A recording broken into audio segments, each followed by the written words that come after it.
السلام عليكم. لا تنسوا الإعجاب بالفيديو والاشتراك في القناة تشجيعا لنا لنستمر بنشر المزيد إن شاء الله. بسم الله الرحمن الرحيم. سيداتي نساتي سادتي أحبائي في كل مكان، السلام عليكم ورحمة الله وبركاته، وطابت أوقاتكم بكل خير. مرحبا بكم معنا في هذه المعركة الكروية الكبيرة، في مباراة كبيرة ندعوكم جميعا للاستمتاع بأحداثها هنا بين ريال مدريد وأتلتيكو مدريد. يتجدد الصراع الأزلي والتاريخي والكبير والديربي الذي خطف الأنظار في العشر سنوات الأخيرة بسبب توهج وتألق الفريقين أوروبيا قبل محليا. لذلك كل شيء في هذه الأمسية يدعونا للاستمتاع ويدعونا لمشاهدة مباراة كبيرة، وكما كانت العادة في الكثير من مواقف فالفيردي لمسة، لكن التغطية من الدفاع في ظل استمرار غياب بعض الأسماء. هذه كرة فيها تغطية الدوري الإسباني في الليغا، خطر كل جريزمان بينيا ميليتاو على جهة اليمين، محاولة لكن فيها وبيني لكن الدفاع الله قريبة جدا من ريال مدريد. انتصار. هذه كرة خطيرة من جانب مراتب، ولكن لوكا بتمريرة أمامية، لكن الدفاع يتدخل يجعل يتأخر في التحرك. اليوم ناتشو يلعب كظهير أيمن، قيام بكل شيء بهذه التمريرة بهذه التمريرة، لكن العودة سريعة من جانب فالفيردي جدا وصعب جدا، والتنافس سيكون هائل وكبير. تمريرة التحرك من جانب لوكا مودريتش، الكرة في مودريتش التمريرة، لكن الدفاع تحرك من جانب موليني يبحث عن اللمسة الأمامية. لذلك ريال مدريد في حملات الهجومية، ولكن الروخي بلانكوس سيكونون دائما مطالبين بالضم بالهدف الأول في هذه المباراة الكبيرة. اللمسة إلى جريزمان، روعة لجريزمان، العودة بعد ذلك إلى موراتا، صراع الكرة يكسبها ميليتاو بدون خطأ في قرار الحكم. كامافينجا على اليمين لريال مدريد، عرضية خطيرة لكن الرياض يلعب كرة عرضية خطيرة لكنها على اشترك عند فالفيردي تسديدة لكنها سهلة في يد الحارس. سهلة هذه الكرة، مثل هذه الكرات لا يمكن أن تخدع. برنابيو هنا كامافينجا وجريزمان، وإذا الكوبا ديل ري سيكون أمر مزعج على مستوى المعنويات. أول لمسة إلى مولينا خطيرة على جهة اليمين، تمريرة ليدي على جهة اليسار. ريال يحاول تغطية من الدفاع، خطأ يحتسب الحكم. نعم لفيني، خطأ لفينيسيوس، لقطة يا توني كروس حطه بالراس، يا إلهي. عناصر أتلتيكو مدريد لمصلحة أتلتيكو. بوليني يبحث عن التمريرة، ولكن قبل الموسم بعد خسارة كأس السوبر. يباول على اليسار، حلوة لنيمار التمريرة لكنها مرت، يا إلهي. لقطة ولا أروع لمصلحة. يعيد ريال مدريد دائما بين الوقت، غير اتجاه اللاعب على اليمين باتجاه ناتشو. هذه التمريرة حلوة، مولينا بكرة، الله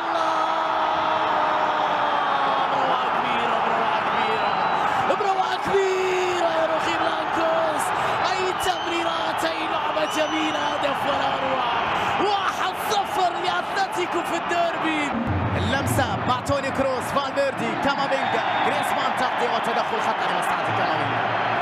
خط جهة اليمين، ناتشو بكرة عرضية، فالفيردي حقق الوصل في داخل منطقة الجزاء، لكن الدفاع مقنعا. كرة عرضية، محاولة خطيرة، لكن الدفاع نايم بلانكوس، وكرة عرضية باتجاه موراتا.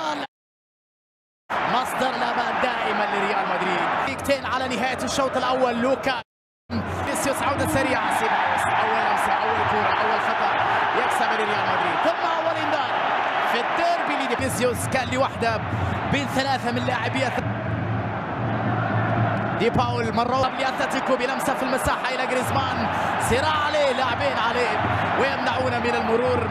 يكسب جريزمان، مرتدة سريعة لمصعد فالفيردي، العودة إلى ناتشو، كرة الأمامية لكن مساحة لناتشو، خطيرة لناتشو، كرة عرضية لكنها مرت من الجميع. أين الرؤوس والأقدام؟ كرة أمامية باتجاه فالفيردي، إبعاد وتغطية من كتر بودلا، ضاعت من الدفاع أقرب إلى فينيسيوس، يكسب الخطأ، يواصل العمل، مبدأ الأفضلية. عود الحكم احتساب الخطأ لمصلحة فينيجو. اعتماد أكثر على المرتدات، الكرة الطويلة جهة اليسار إلى فينيسيوس، جونيور يحاول يمر، ولكن التغطية أمامنا شيء في قرار الحكم، ضربة مرمى لحارس أتلتيكو أوبلاك. اتجاه كامافينجا داخل منطقة وكرة ديني كريم، لمسة تصل بعد ذلك لناتشو، جاي موراتا انطلاق على جهة اليسار، محاولة مع ميليتاو تغطية تدخل لا شيء في قرار الحكم، لاعب على الأرض والحكم يطالب اللاعبين بمباراة يتألم. محاولة خطيرة لكن الدفاع دي باول. عودة الكرة العرضية، المحاولة خطيرة من بالبو عند ناتشو على جهة اليمين بكرة، يا الله كم كانت قوية خطيرة لكن الدفاع تدخل خلصها في اللحظة الأخيرة أقرب إلى كامافينجا من هذه المباراة، من هذه المواجهة.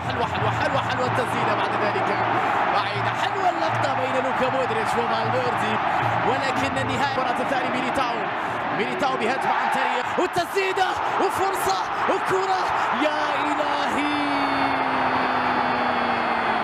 تدخلات وبعد ذلك إلى كامافينجا إيقاف لتأمين النتيجة، وحتى لو سجل الثاني لن يهدف، هكذا دائما يفعل جريزمان. تمريرة صعبة على كراس، أول مرة من الثاني، مرة رودريغو تسديدة، الله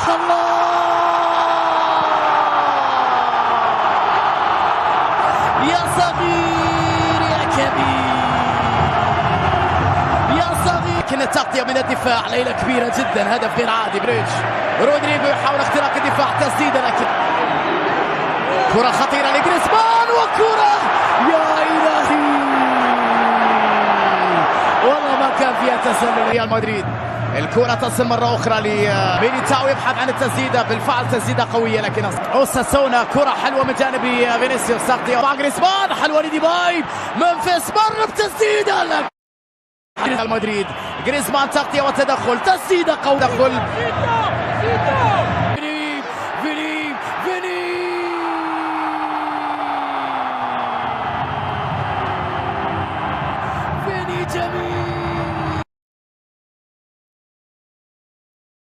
السلام عليكم ورحمة الله، أهلا ومرحبا بكم بفيديو جديد. فيديو اليوم هيكون المشاركة مع حضراتكم بتوقعاتنا لنتائج مباريات غدا الثلاثاء 9 يناير 9 يناير لعام 2024. هنتكلم في الأول عن كأس رابطة الأندية المحترفة.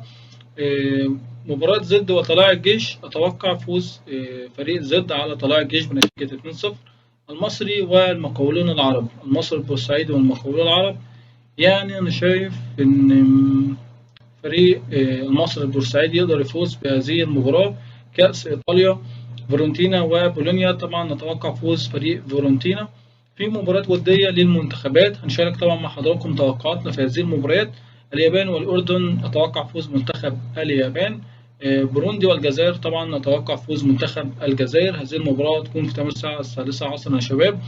زامبيا والكاميرون، أتوقع فوز منتخب الكاميرون. فلسطين والسعودية، طبعا دولتين الأشقتين يعني دولتين عربيتين، أتوقع فوز منتخب السعودية في هذه المباراة.